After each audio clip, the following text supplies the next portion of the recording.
boys leaving the barracks. I'm banned from New York City. Then seconds later, he called Mel Sue. Oh, yeah. God. Well, it can't be worse than going up his arse. So, hello and welcome to the Capital Breakfast After the Show. I'm Jordan North, he's Chris Stark, and that's Sian Welby.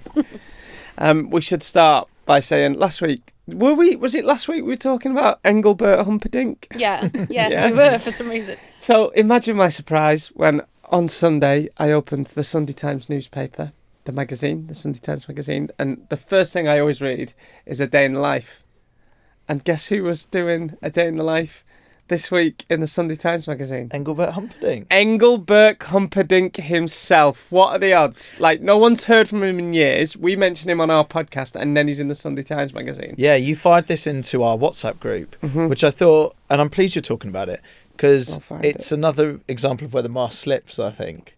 The idea of Jordan North, like, we're meant to be this is the thing I worry sometimes. People think we're meant to be way more kind of rock and roll and like we should be out all night on a Saturday and you should be out with showbiz people, Jordan, and getting sort of, drunk with Harry Styles. Yeah, get papped with some sort of I don't know, glamour model or something. Yeah, you're carrying Lindsay Lohan's heels into the club at 4 a.m. That may have been the case for my predecessor, but not me. No, Jordan North's a macchiato and Sunday Times of a weekend. The reading the Sunday Times isn't like posh. It's a well good paper. Like, there's loads in there. Saying a well good paper is quite. No one reads posh, the newspapers anymore. Yeah, you do at 9 o'clock. You do on a Sunday. You get the Sunday Times. I wish I had that life of yours. I don't. Yeah, but then you read up magazines at week and stuff on Tube. I'm useless at all that. You're you very don't read good. Dear Dolly. Is part of your routine, and actually, I love the idea of this. Do you get up in the morning and walk to get the paper and a coffee? Go and get the paper, get the coffee, and then I get back in bed and literally. See, that's a lovely life. Do you have a croissant? Oh yeah, have bacon butty and get in bed, some juice, have something on in the telly, some cooking show, and just read the. This is. Do you fold it over as well so you can deal with it in a manageable? This is the life, honestly, of not having children. But that's what my dad used to do, Jordan, and he'd get that paper, and there used to be a bit in it. I always remember as a kid, there was a Sunday Times spin-off called the Fun Day Times. And what I loved about the Fun Day Times, it had like cartoons in and things like that. And I was always interested in it because they always had competitions. And I won so much stuff from these competitions. Really? I don't know why. It just seems like no one entered it. Should I tell you some of the things I've won? Yes, please. I'm actually quite intrigued. Yeah, go on. So I remember one Mother's Day. I'll tell you what it is. They made you... And this ages me a bit, I guess. But they made me enter the competitions by postcard. You had to send a postcard. Postcard? Yeah. So if you wanted to enter the competition, you send a postcard to an address. And that would be your entry. But when I wanted to win something, I'd send like 20 of these postcards and I won it every time. Really? Which is prize pig behaviour, that. Yeah. Spamming it. And so I'd say the trick was, what you do is you'd use colourful postcards. Because then I guess if someone was rummaging around, they'd always just pick out the colourful one. Or is it no one was entering and it was just you? Maybe. But I won some stuff. This day and age is a SIM card with 10 numbers on. But back in the day, you were hacking it with the old... That's an idea. So what do you mean?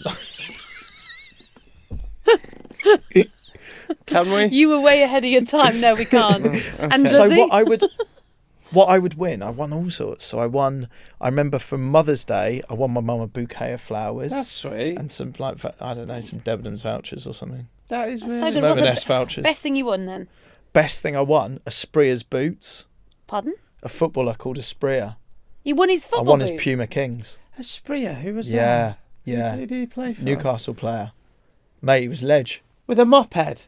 Oh, no. I don't know how you describe it. Sprea, I'm going to... What a player. The other thing I won, and have I told you about this? I won a mini disc player. Don't think you have. They didn't really kick off mini discs. No, they didn't. They tried. I won a mini disc player, and with it, a lifetime supply of cheesy beans. And have you still got the beans? Right. So what they did is they delivered all the cheesy beans at once. And but how could they know how many beans you'd eat in a lifetime? This is the debate, Sian. So they delivered. How that works? They delivered. I think it was 120 cans of cheesy beans to my parents' house. Right. So obviously my mum's fuming because where do you put 100? Anyway, we tried them. They tasted like shit. They did. They were awful. What brand? So anyway, my mum then rang. My mum rang Heinz. Can I say? She didn't. I didn't know they did cheesy beans. She didn't. She did. She rang She rang Mr. Hines. She rang Harry and she Hines. basically said, "Look, thank you so much. It's we're really grateful, but we don't really like them. So do you want to come collect them?" They were like, "Well, look, what we'll do is we'll send you 120 cans of normal beans to make up for it." As well. Did they collect the old? No, they didn't. So we ended up with 240 cans of beans. My Where did mum's she put fuming, but by coincidence, and this was the best thing about it, the Harvest Festival was like 3 or 4 weeks away at my, So you took in. Wow. at my school. And then a hero comes. When you see firefighters, they've got 2 children under their arms and Yeah. there's smoke behind them and they come out, the hero. Every other person, 1 tin. My uncle comes around with a van, clears up like 200 cans of beans. And it sounds like those cheesy beans, you probably send them back. That's what I mean. I felt bad. Those cheesy beans. Well, I've never seen them since. I think you've helped them be discontinued. I don't think they do exist, but yeah, I used to win all sorts from that. Anyway, Well, Engelbert Humperdinck was in the Sunday Times. Where were we? And, Engelbert Humperdinck. It's What just did weird you learn that we about were him? talking. We learned he's got some very good advice, actually. Has he? Yeah. So I can't believe you don't read this bit in the paper. It's the best Don't read bit. the papers. He basically, you talk about a day in life. I won't give it away, but you have to give words of wisdom. He I said, won't give it away. I feel like Spoiler. he was being burnt here, Engelbert. He's 89, by the way. He says, best advice was given. My father said, get yourself a manager you can trust. Sadly, I didn't listen to him. Advice I'd give, get yourself a manager you can trust. What I wish I'd known, Dad was right. He's been burnt. Oh. Yep. It's good advice, that, from old Engelbert there. Yeah, very, very good advice. Yes. Watch out if you want to work in showbiz. Yeah. Just watch those early contracts you sign. Yes, yes. We've all been there. We've all Yes. been there. Go on. Also, just to throw to this week's picture, we always put a picture up of one of our listeners. This is Bailey, who's behind us in the studio today. She's a huge fan of our show. She listens every day from 6 a.m. while doing a workout before school. She's got cerebral palsy and also an inspiring music producer. Wow. And would love someday to work in radio and hear pics of her showing off a Capital Breakfast Show merch. She's got the 6 a.m. merch, the she's mug. got the 6 a.m. merch. The drink. What do you call that? cup, travel cup. It's a cup shot. Listen to this been as a long well. Bailey, well done. That's awesome. No, Great that's cool. picture as well. She's got all the 6 a.m. merch. Bailey also wrote a podcast script about our radio show at a media workshop she attended. Shall I read it? Yes. Please. If mornings had a soundtrack, Capital Breakfast would be the anthem. And there are 3 voices you can't wake up without. Jordan, the lovable chaos king with a northern charm and boundless energy. Sean is the queen of pop culture and getting well-bead. Chris is your ultimate mate for hanging down the pub with a mocktail, kids. With a mocktail. He's half a radio genius, half a lad next door, and 100% unfiltered enthusiasm. Beneath the chaos, there's cleverness, timing, and heart. Oh, rival brand. Oh, yeah. I'm only joking. Bailey, that's so lovely. That is That's so lovely. It goes on, Thank but you for I that. won't do it any justice because I'm not very good at reading out loud, but that is so nice, so thank you very much. Chris, you had to dash off yesterday after the show. I did, so I want to apologise to you guys because I don't think I even said bye to you. We sort of finished the show and then we record a couple of little bits. Normally we've got meetings and show plans, interviews, that kind of thing. Yesterday I had to run off. I left in a bit of a hurry. I actually had to go. I had a hospital appointment, which they just can't argue with here. Oh, it's a great way of getting out early. No, but you have legit got one. Also, can I just say, in true Chris Stark style, it was at 10:20. You give yourself no leeway to get anywhere, even important things. During like a tube strike as well. How did you get there in I time? ran there. So I Not ran down Tottenham Court Road again. I know this was Regent Street and I'm not fit enough to be doing this sort of dashing around. It's mad. We've said this before, we're just always running somewhere. It doesn't matter what it is. And almost, I'll tell you what it was. I'll be really honest here. It was an MRI scan. Yeah. Right? So it's kind of a big deal. But for an MRI scan to be a bit like, come on, can we like whip through this a bit? Like I've got somewhere to be because I had to go somewhere afterwards to record something. Sorry, you were rushing the doctors in the old MRI. Well, no, I was in there just going like, oh no, like we need to be moving. So I didn't really have time to grab any food, and you got to fast beforehand as well for these things. And fair play anyone who does this, because you see it in the movies a lot or TV shows a lot of the time. It's not the nicest thing to go and have to do. But anyway, I slipped into one of these gowns, but I was on my own, so I couldn't really tie it up behind me. I wasn't really sure because I wasn't sure if at first when I put this gown on, I put it on. So the whole of the front of it was exposed. Oh dear Lord! Do you know what I mean? Oh, Chris. Right, But so then you put it on the wrong way. No, but it's one of those you've got to put your arms through. Ah. You know, rather than sometimes like a clothes jacket, are tricky. you're right. It's a bit like a hairdressing gown rather than jacket, isn't Yeah. it? But I mean, I would say those gowns. I don't know who designed them. They're not ideal, are they? No. Whichever way you put them on, something's flapping. And I'm not an expert here. I didn't know really what's going on. So I put this gown on, go lie on the table thing for the MRI. Then they push us into this machine. Right, quick question. Is it manually someone pushes you in, or does this machine just go... It's like you're on a tray. Really? So So you get shoved in? Yeah. That's quite scary. Yeah, I was quite nice lying down for a minute, to be honest. One thing I've noticed about you is you've no patience, have you, at all? Well, not when we've got to be somewhere. But you've always got to be somewhere. Most people don't. Most people have one thing in their day. You've got about 20. What gets me is even during an MRI scan, all Chris can think of is, do you know what? It's 5 minutes, lie down. Like you can finally close your eyes. This is my time now. No one can bother you. Tell me you've got a bit of rest. Well, you at that can't point. be on your phone or anything, so it is good. Just to lie down. It's good. And anyway, so they push us in, right? Yeah. And they're talking to you through a headphone, but also this thing is obviously scanning your body. And it's just a checkup, by the way. It's like I've got to have it every few months now. And they're just doing a little checkup, a little scan.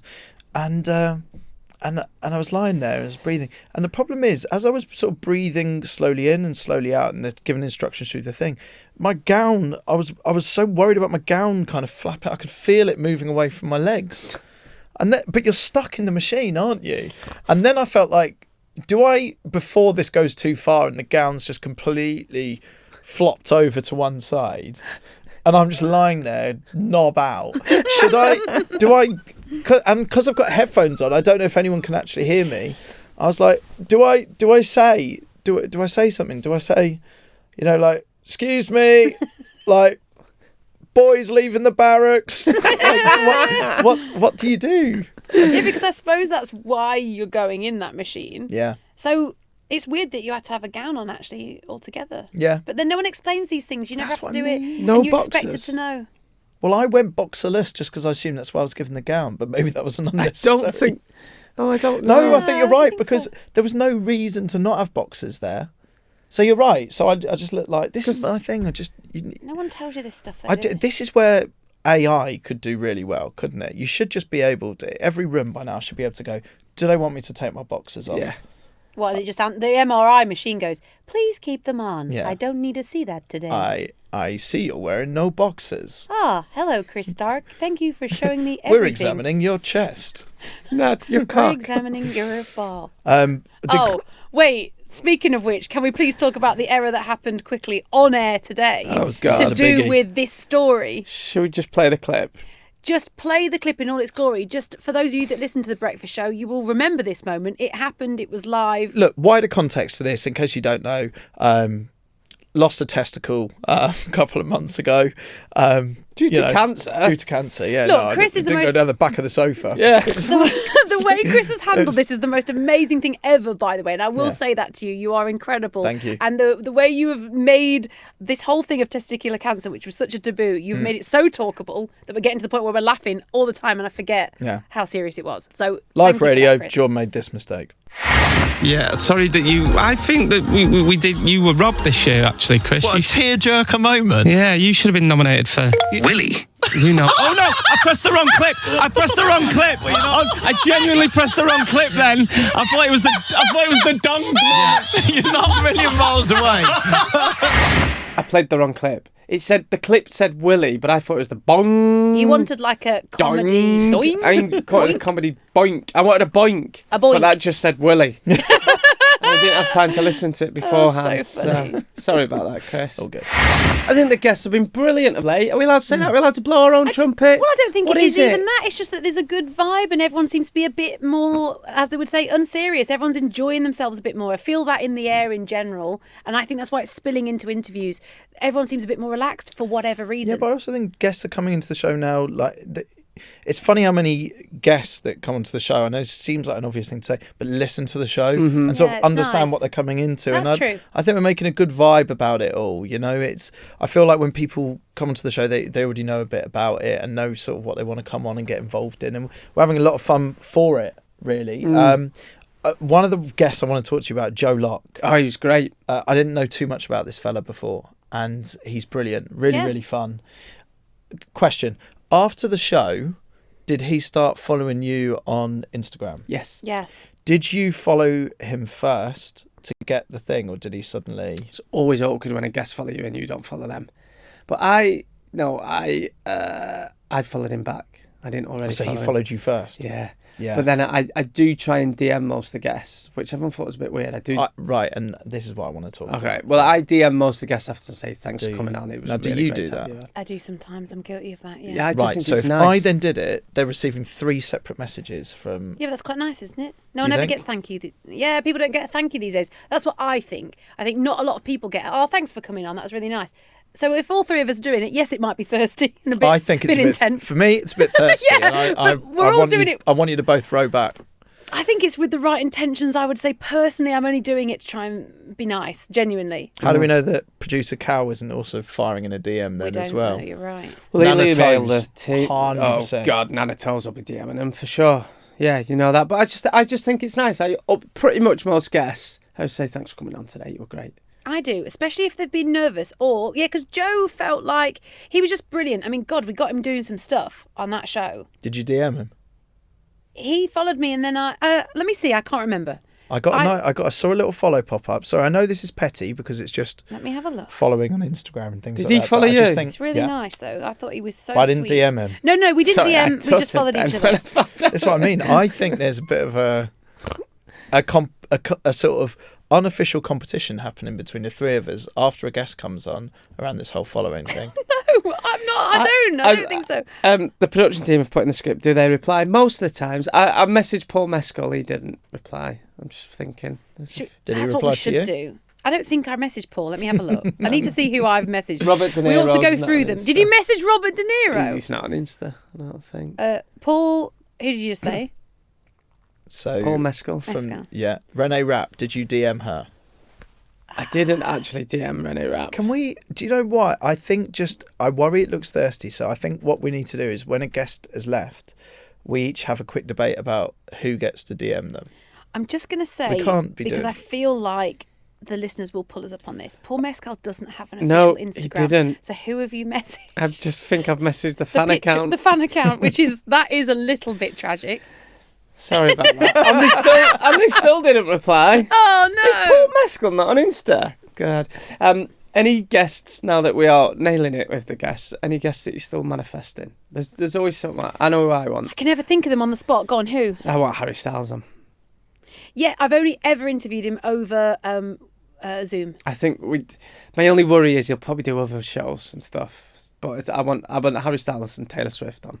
For Do us, ya? Harry Styles and Taylor Swift on Capital Breakfast would be Yeah, fantastic. Taylor Swift now would be amazing. It's just hard in it, but I'd love to get Harry Styles on. What about you? Honestly, I would like David Beckham on the show. Great, really good. Yeah, I I would. think he, as I understand it, he listens sometimes. I don't think we're breaking any confidences here when we say, a lot of his family members come to the Summertime Ball, the Jingle Bell Ball. We've seen them there. Yeah, because I know his sister definitely listens, and we've had like fun little texts before They coming to seem the show, which they is seem dead like nice. great group, and Yeah. I know his little girl. I mean, actually, my little girl actually spilt a drink all over her at one of the Ever balls. Harper? Yeah. At one of the summertime balls. Yeah.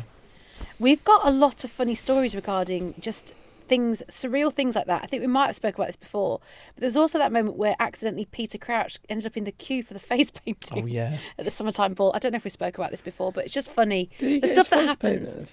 Well, He ended up in the queue, so by the time he didn't realise because he was deep in conversation, but he didn't realise what the queue was. So he just and then he's kept got to the going. front, and then they've offered to do his face, and it's like, like, Did he get it done? he's there now. I actually think he did get some glitter. I might be remembering Oh, wrong. brilliant. I Go on, can't remember. Shani. But Who do yeah. you want on? Manifest it. I'm manifesting Harry Styles. You're David Beckham. Do you know the one that's Yeah. got away a few times that we've got ourselves braced for and ready and then never had is Gaga? And I would like to know what she's like in real life, what she even looks like up close. And maybe for that same sort of curiosity reason, Kim Kardashian. Oh, Just yeah. want to meet Yeah. her and see what she's really like.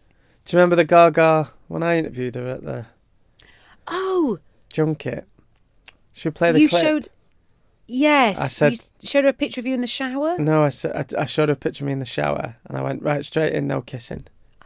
She went, Yeah, sure, thanks. I was like, all right, You've thank not God. been invited. Quotes on the notes is where Sean Welby usually writes down into a phone, in the notes section on a phone, things that we've said off air when the songs are playing. Sometimes, though, they are on air. What have you got for us this week, Shani? Fairy sex. Oh, yeah, this has been the talk of the studio this week, actually. Fairy sex. You said that at 5:45 a.m, Chris, with a real puzzled. You were very confused by it all. I have to say, I still am none the wiser, but it is a phenomenon that's sweeping the world. Oh, it's these books that everyone's going on about. Fairon. Yeah, so basically, our job as radio presenters is to be on the pulse with what's going on in popular culture.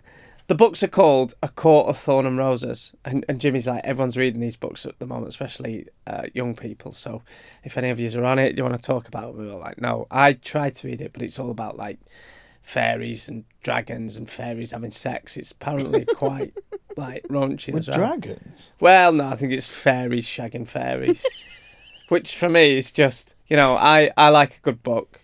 And I've read loads of it somewhere, but I draw But the why line. don't know? But you And maybe I should try You've it. read a lot of random stuff that's really out of context and bizarre, and you think, why is he into that? And he's taking this book on holiday, and it's about the Cold War or something ridiculous. Why don't you get yourself into that? Okay, maybe I world? will actually. And then you can review it. Because right now, I can feel this now will be clipped up nicely. Jordan North explaining fairies. fairy porn. When they apparently when they climax in the books, it's just loads of sparkles and dust. No, you've added that. He's added that. That's not what happened. How does a fairy come? Oh, God. Should we move on? Yeah. Okay. Oh no. Okay. I'm sorry, but it's got a theme almost. This one. You've got a douche delivered to work. Oh, yeah. So I don't think we should say what member of the team it was for. But let's just not even go mean- into it. But let's say why, because that's what's funny. Someone, a lot of people, you listening as well, get things delivered to work so you don't miss them. Or if they get left outside, they get nicked. So this member of the team was saying to us, every time they get a parcel delivered, They deliver it to work. I'm so against this. No. Every time they get a parcel delivered, it always gets nicked. So our member of the team ordered a new douche. Who just said to me on Monday morning, "I've got a new douche. I've ordered a new douche this week." I was like, "Oh, good for you. It's coming. It's on its way to work." And I was like, "Where are we with that?" I mean, Well, obviously, I'll tell you where I'm at.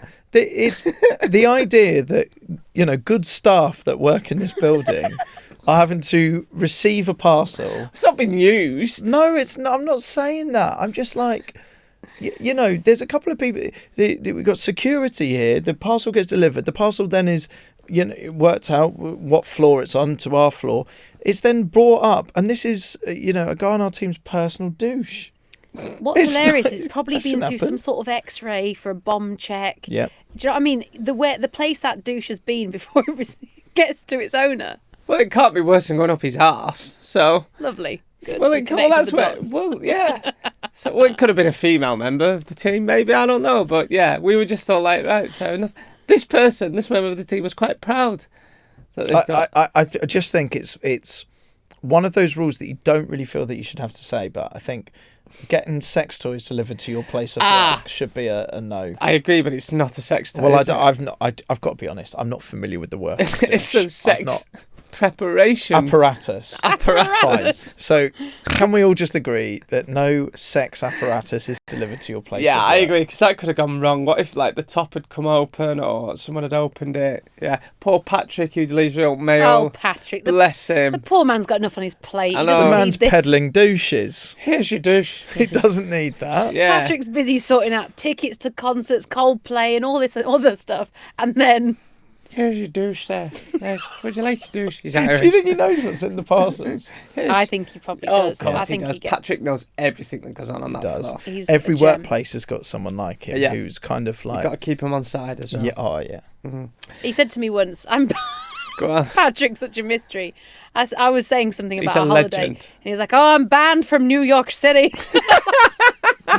He does. know why. Sometimes just walks past and goes, "Oh, just sure I'm not allowed to speak to her." I'm like, why? It's like, we had a row in 1992. I'm like, He is great, and thank you, Patrick. Thank you. We love you, Patrick. All right, give us another quote from the note then, please, Shani. You do the producing and I'll do the presenting. Right.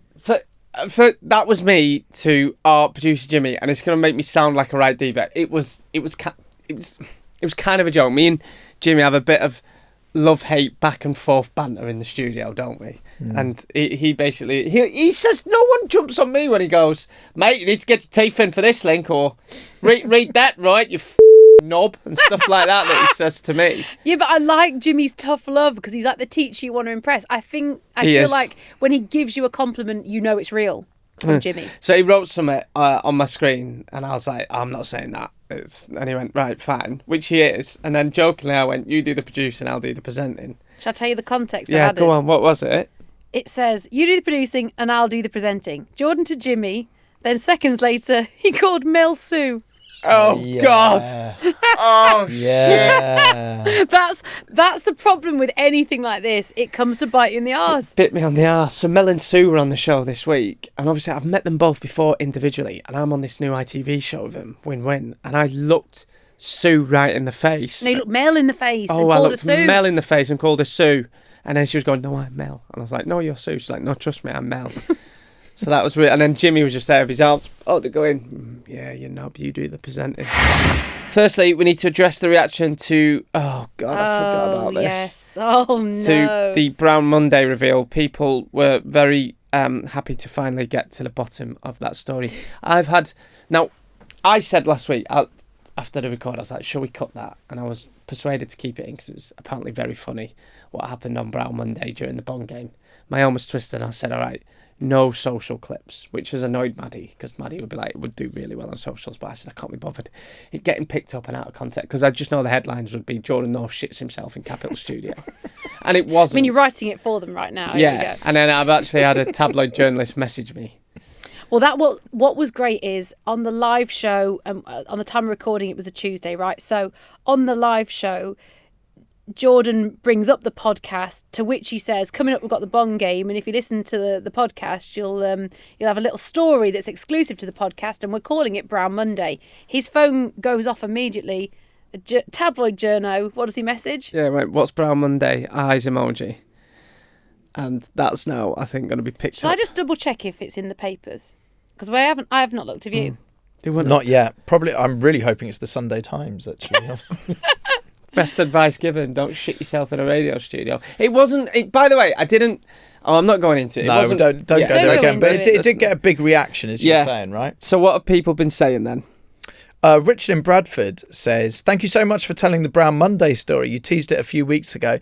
I even emailed help I sexted my boss for the Sheffield live show. Thank you. Mm-hmm. Good. Okay. Just an update. So far, it is not in the papers or online. We will see. Anna said she was in stitches whilst driving, listening to the story. And Kieran Wolverhampton said, Jordan, I was crying at your Brown Monday story. I think that should be the code word for being an after show listener. Yes. Okay, Yes, what if they I see like you that. in the they wild? just see that. So usually for my other podcast, Help, they'll go, I'm a G and Diva. Or they'll shout something like, Wendy, can I borrow your potato peeler? I think for this, they just go, I'm sorry. Brown Monday. How's Monday? Yeah, how's your Monday Brown looking? Monday Bit brown. going? Yes. Okay, Joel has messaged saying, have you ever been told off by a boss for something you said on air, and what was it? Yeah, we have. All of us. I mean, we talked about this recently. I'm constantly getting told off for my references. I do have really old references for someone that I think's not that old. But that's my... I mean, at the old place, I was always getting bloody told off. I mean, you can't say boo to a frigging goose over there, but yeah, here, not so much, this time.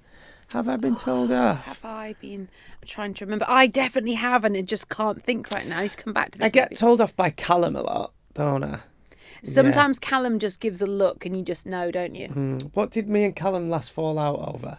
Something in the studio, and I was like, no, I can definitely say it. Oh, the Vera Duckworth thing. Oh, it was the third link on Vera Duckworth's death. Have we spoke about this on the podcast? This is the problem. Yes, we have. Yeah. Charlotte's nodding. We seem like sometimes a little bit senile, but it's because we're not sure if we've said it to each other on the radio or in this podcast. Okay, yeah. But historically, you've been told off for all sorts of things, haven't Get we? bollocked all the time. What's your Yeah. biggest one, Chris? Even if it wasn't here. Yeah.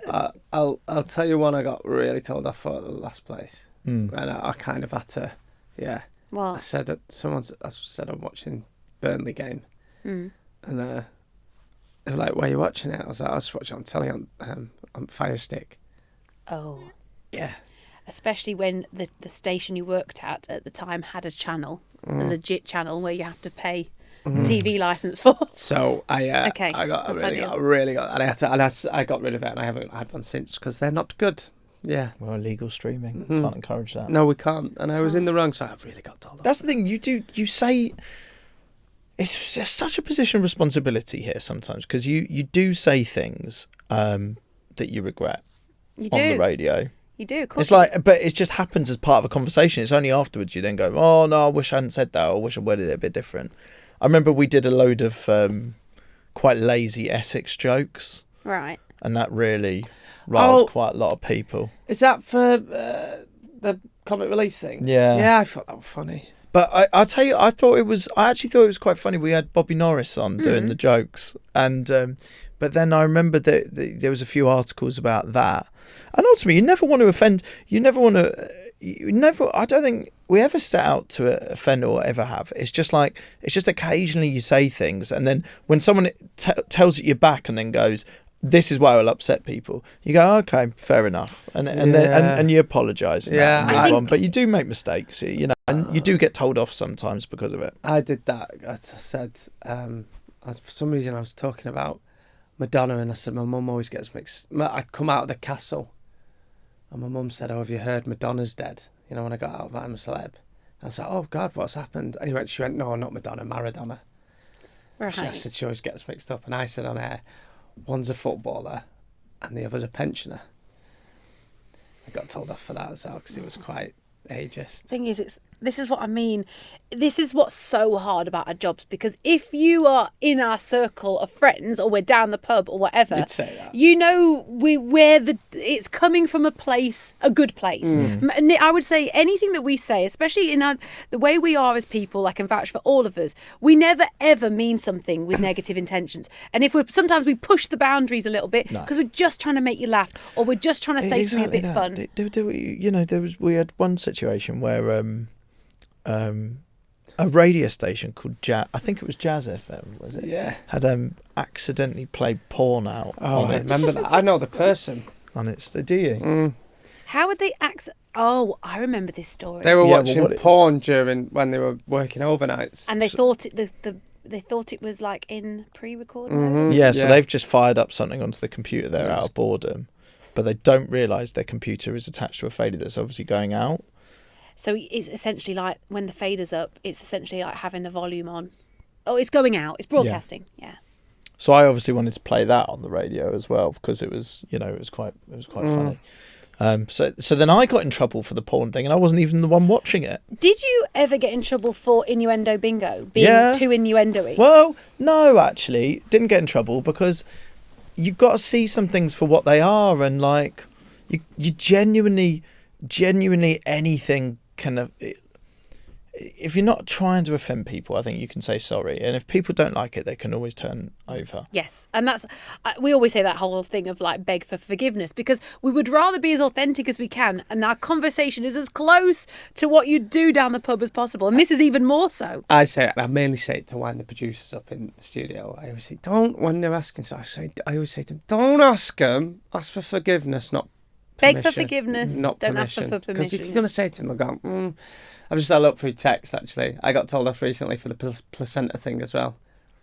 Oh, I get told off all the time. You don't really get told off, Sean. No, I almost know. I don't. know when. Maybe that's. I know when I've messed up, and so I normally call myself out as quick as I can because I go, I shouldn't have done that. Yeah. Maybe that's how I avoid it more. I don't know. We all do stuff. Placenta. I get told off so. Come to think of it, I get bollocked all the time. Yeah, but I love it because you're on the cusp. We've got to all be different roles. Yeah. And I like that you will always push it. It's funny. That's what's good about our show. You don't quite know what's going to happen. Like today with the Willy clip. Tilly in Bolton's got a question for us. If the studio had a naughty step, who would be sitting on it most often? Jordan I think we just established that before the break there. It would definitely be me. Yeah. Who would it be in the production? It'd be me from the presenters and Maddie the Baddie, the production team. Maddie. Some of the stuff this girl comes out with, you're just like, A, it's hilarious, and B, it's like, Was not expecting that from her. She has lived 1,000 lives. Yes. She Maddie, has. who's in her 20s, has the life story of a 60-year-old woman. Yes, and we call her the Maddie the Baddie because she's actually very well spoken, but we like to give the illusion that she's a football hooligan and she headbutts. Oh, but she's had some jobs. Oh, She's God. worked some places. She's Hasn't got some she? stories. Oh, yeah. Just Yeah. if you ever see Maddie the Baddie, ask her about, how can I put this? Just say, an Irish presenter you used to work with. Yeah, just say that. Just say that. Keep it at that. Go on, who else we got? Abby in Kent says, which celebrity guest has surprised you the most in a good or bad way? Oh, that's a great question. Who's surprised? Sometimes we get this where, say the name isn't necessarily instantly recognisable. We might have a conversation of, are they mainstream enough for our capital audience? Bear in mind, it's not like television where you can use trailers to explain stuff or clips. We've got a limited moment to try and engage an audience and so everyone knows who they are. So sometimes we have a conversation like, oh, is that going to work? And then they've been amazing. I think a recent one, Chris will probably back me up here, we fell in love with her afterwards, was Renee I was Rao. just thinking that. Because at first I was like, because you never know how they're going to be, these American pop stars, and something can be a bit like, nah. Well, more that She she's was great. very well known great. in the right circles online, in music, but in terms of our playlist, we probably play one or two of her songs. So she's not as well known as like an Ed Sheeran. And so you go. I just didn't know too much about her personality. So what we then encountered really, really surprised me because not that I didn't think she wasn't fun. I was just surprised how fun she is and how different she is and how just interesting and intelligent, and she's so articulate. And I was just fascinated by her. I really want to go for a drink with her. Yeah, and that's She's the thing. so cool. She was so funny, so natural, and not guarded. And I think that's what you mean by Americans. And this is not like trying to put people into a hole. It's more that a lot of the publicists and people, the team around American artists are very protective, obviously. And I think over there, everything's heightened and they're so scared about getting burnt or saying something and then it gets taken out of context. And rightly so. There's a fear nowadays. Saying the wrong thing, it goes viral out of context. What was refreshing is she didn't have her guard up and she felt like a bit of a loose cannon, which you don't get that often. Your Lewis Capaldis have that energy. There are some people that have that energy where you're not sure if you're going to need to press the swear button quickly to bleep something. That's exciting. Yeah. I'd say. Who's surprised you? I wish that I'd thought about these questions before I come in because I can never remember anyone. No, yeah, this is the thing. The days all roll into bloody one. You can never. Come on, let's think. Mel and Sue were great as well, and I love them. They were really good that we've had on recently. Yeah, they were really Joel funny. Dommett's always great, but they're like anyone from ITV and that just gets it, don't they? Who have we had? Robert De Niro was good. It took a while to warm up. There he is. Yeah, Robert De Niro. Yeah, he was actually.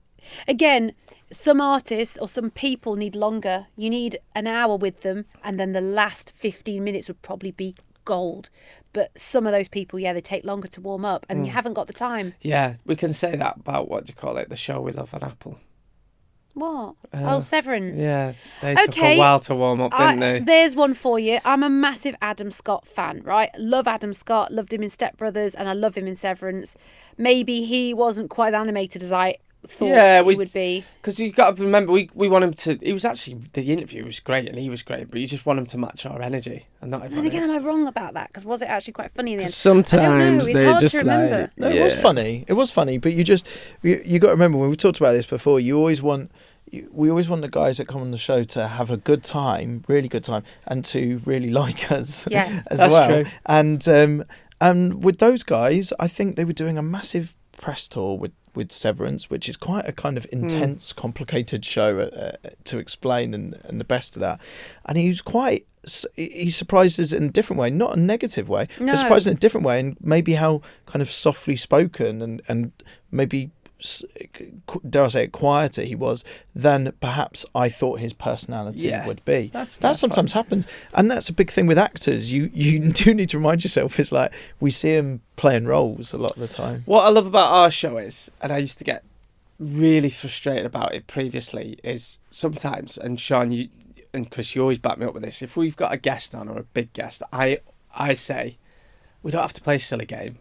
We don't have to make up some silly game with a silly name. Let's just get them in and have a chat. Because when you're listening to the radio in the car, it's a big. You just want to hear what they do on a Wednesday morning and how they find in London. And I think sometimes that works. Whereas before, at the old place, they had to do a silly game. And I was like, let's just get them in for a chat, especially if they're live. And we're allowed them in live here as well, which I love. So that's one thing I love about what we do with the guests. I think that's it. I think guests are probably our most, not nerve-wracking, but they are one of the hardest things we do. So much prep. Because there's so much prep and there's a lot of pressure. There's very limited time. And I suppose you're hoping for that wonderful chemistry moment where everyone gels. And I think you said it on the last episode. We've had a string of guests where we've all just been on the same page and it's been beautiful. And sometimes it just doesn't happen like that. It isn't negativity, or it's not really like we're sort of judging those people. They just maybe haven't quite clicked into our vibe. And when it doesn't click, it's our fault. Yeah, we don't blame it hard. on them. It No. means we've not got the questions right. We've not done enough prep. We didn't quite get the angles to go down. That's it. We'd always take responsibility for it. But yeah, and I'm a big fan of, like, if they're live, get them on and just have a chat. You don't have to do a daft game. Olivia in Norwich says, for Jordan and Chris, what's your advice for someone starting uni this September? I'm scared. How do I survive freshers? Oh, you'll be fine. Yeah. Well, that's the main point, Olivia, I would say, is you will survive freshers. Like, I think you can build these things up so much. What you got to do is come at it from a kind of, look, it's an exciting adventure. I look back at my time at uni and arriving at freshers, and there's so many parts of me that wish I could do it again and again. It's such a special time. Nowhere else in your life will you just suddenly meet so many new people. And the good thing about uni, I always think, is you don't have to be a certain type of person to go to uni, because you'll always find a group that are similar to you. Don't need to find it on day one. Just give it a bit of time. Go sign up to some clubs. Go explore it. What is it that is daunting about the whole thing then? Well, it's just moving away from home for the first time. Yeah, so you're in halls. Yeah, and then you're like, you move away, and it's the first time you've been away, and you just think, how am I going to do this? Cooking. I remember being intimidated. Walking into the kitchen, I was like, I can't actually make anything. No. I couldn't cook at all. I was in bits, so I left. I went to uni in 2008, and my mum was crying, and she's not usually like that. But it's because at the time my little brother was really ill. He was going through chemotherapy, and she don't drive, so I had to get one of the lads from the local pub, his electrician, give me a lift in his van. Midi, bless him, took me all the way up to Sunderland. And my brother and my mum were at the door. Mum was crying. My brother was there with his little bald head at the time, waving. I just remember being in bits because my mum was like, "No, you've got to go," because I was going to defer it for another year to help him out. She's like, "No, you've got to go," and I just pretty much cried all the way up there. Fell out with Midi because he opened van and my fucking telly dropped out and smashed. So I had no telly for the first 6 months. I was fuming. 6 months? Yeah, and just I honestly thought tomorrow I'm going to get on the train back and go home. And I honestly, that's what I said to myself. I said, I'm going to go back. This isn't for me. I can defer it for another year. And then on Saturday, I just remember being sat in this room on my own with no telly on a Saturday, and then this big American bus just came out of nowhere. Loads of people from loudspeakers. And they're just like, right, come on. And they just all took us out. Everybody out? Yeah, everybody out. They got everyone out of the halls. Oh, wicked. So I was like speaking to people, got on this bus, went to the student union bar, had one of the best nights out ever, and just thought, oh, it's all right, this, and stayed. So that's actually... So you'll be fine. That's good advice for Olivia. Maybe it's normally, and I actually apply this to even jobs and careers and everything, normally at the point where you're about to quit, it's when something happens. Yeah. Something good happens. Do you know what I mean? Or you get that thing. It's always when you think you're at breaking point, or you've had enough, or you're ready for... And then it always...